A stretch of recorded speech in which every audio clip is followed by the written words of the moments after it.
Hi, today I'm going to be showing you how to make paleo Italian style meatballs.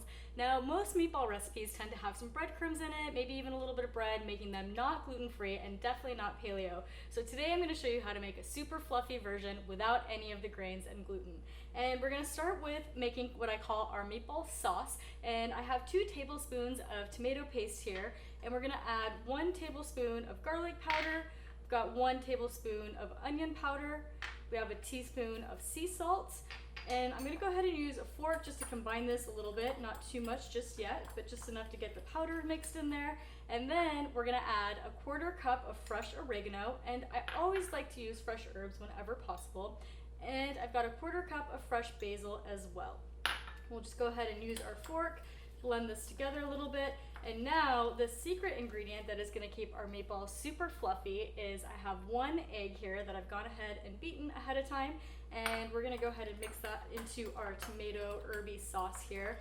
And now we're going to go ahead and mix this into our ground beef. And you can use any kind of ground meat that you want. You can use ground pork, you can use ground chicken. I tend to like beef, so we're going to make these into more of a really meaty sauce today.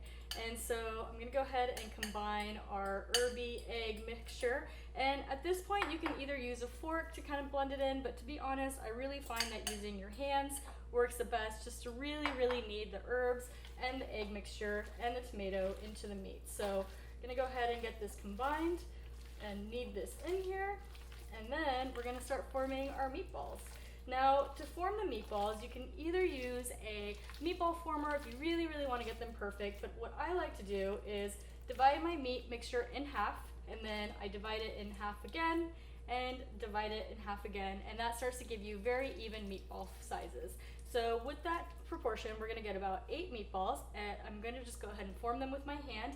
And I have a cast iron skillet that we're going to go ahead and bake them in once they are ready to go. So we'll go ahead and get all these formed, pop these in the oven, and then we're going to go on to make our creamy tomato sauce that is going to go on top of these as well. And now that our meatballs are formed, we're going to go ahead and put these in the oven at 350 degrees for about 20 to 25 minutes. And in the meantime, we'll head over to the stovetop and we'll start making our creamy tomato sauce. And now we're going to go ahead and make our creamy tomato sauce that's going to go on top of our meatballs, and you can start making this while they're baking.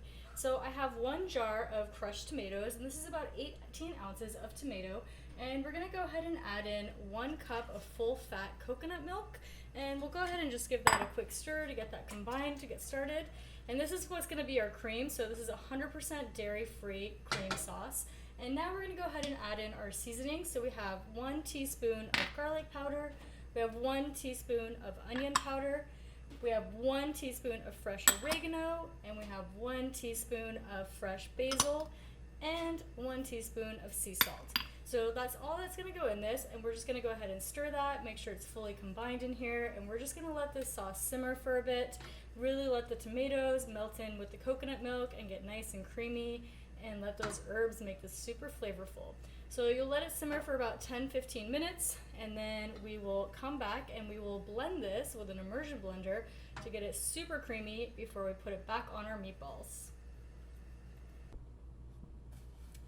And our sauce has been simmering for about 10 to 15 minutes, and I've let it cool down just slightly, and now we're going to get to play with one of my favorite kitchen tools, and I think one of the most underrated kitchen tools. This is an immersion blender, and I love to use this for soups or any sauces that I want to thicken.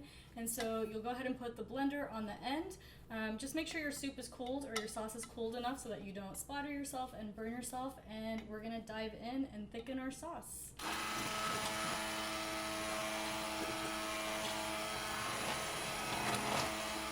Once we thicken our sauce, we're going to go ahead and bring our cast iron with our meatballs back over, and we're going to go ahead and slowly pour our thickened creamy sauce over our meatballs, and then we'll let this simmer one more time. And I like to just do enough just to coat them a little bit, but not completely submerge them. And so just let this heat up, let this sauce simmer just a tad more, maybe about 3 to 5 minutes, and your meatballs will be ready to serve. And that is it. Our meatballs are ready to enjoy. Now, I like to eat these with a side of zucchini noodles, or you can use your favorite gluten-free or grain-free pasta and serve these over them. You can also keep it super simple and just enjoy the sauce and the meat and do a side of sauteed greens. They work great that way too. I really hope you enjoy the recipe. It's one of my favorite, especially for this fall and winter season.